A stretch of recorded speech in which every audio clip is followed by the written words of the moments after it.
नमस्कार, मी संतोष सुतार आणि आपण पाहतात सीएल माझा। दिवसेंदिवस उन्हाचा जोर वाढत चालला असून खेडेगावात मुले उन्हाच्या तडाख्यातून वाचण्यासाठी नदीत व विहिरीत उड्या मारून पोहण्याचा आनंद मनसोक्त लुटताय। हल्ली पोहायला जाणाऱ्या मुलांच्या गर्दीत वाढ झाली, धोकाही तितकाच वाढलाय। क्षणिक थंडावा देणारं सुख निष्काळजीपणामुळे जीवावरही बेतू शकतं। याचा अनेकांना विसर पडून अशा दुर्दैवी घटना घडल्या। जिल्ह्यात आठवड्यात तरुण मुलांचा पोहताना हकनाक मृत्यू झाल्याच्या घटना घडल्या। त्यामुळे पालकांनी पोहायला जाणाऱ्या मुलांकडे लक्ष देण्याची गरज आहे।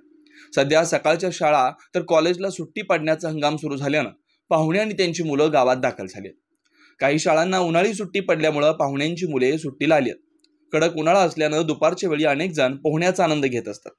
कोणी स्वतःच्या कुटुंबासोबत तर कोणी मित्रपरिवारासमवेत नदी, तलाव आणि विहिरींवर पोहायला जातात। परंतु पुरेशी काळजी आणि दक्षतेअभावी क्षणाचा आनंद जीवावर बेतण्याची शक्यता असते। नदी, विहिरीत उड्या मारताना काळजी गरजेची आहे।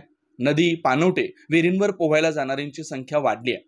मुलांची हुल्लडबाजी, नदी, विहिरींवरील झाडांवरून उड्या मारणं, पोहताना चेष्टा करणं, पोहायला न येणाऱ्या सहकार्याला पाठीवर घेऊन नदीपात्राच्या पलीकडे नेण्याचा प्रयत्न करणं, अचानक पोहायला जाऊन नदीपात्रापलीकडे जाण्याचा प्रयत्न करणं, असे प्रकार मुलांच्या जीवावर बेतू लागले।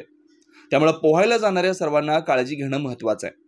अनेक तरुण मुलं पोहताना शर्यत लावतात। शर्यतीमुळे आपण जिंकलंच पाहिजे असा अट्टहास धरून मुलं पोहतात। परिणामी दूर लांब जातात, जिथं गेल्यानंतर मुलांना दम लागतो। पाण्याचा अंदाज न आल्यामुळं व वाचवणाऱ्यांची संख्या कमी असल्यानं अनेकदा जीव जातो। त्यामुळे अशी शर्यत स्पर्धा जीव घेणं ठरते।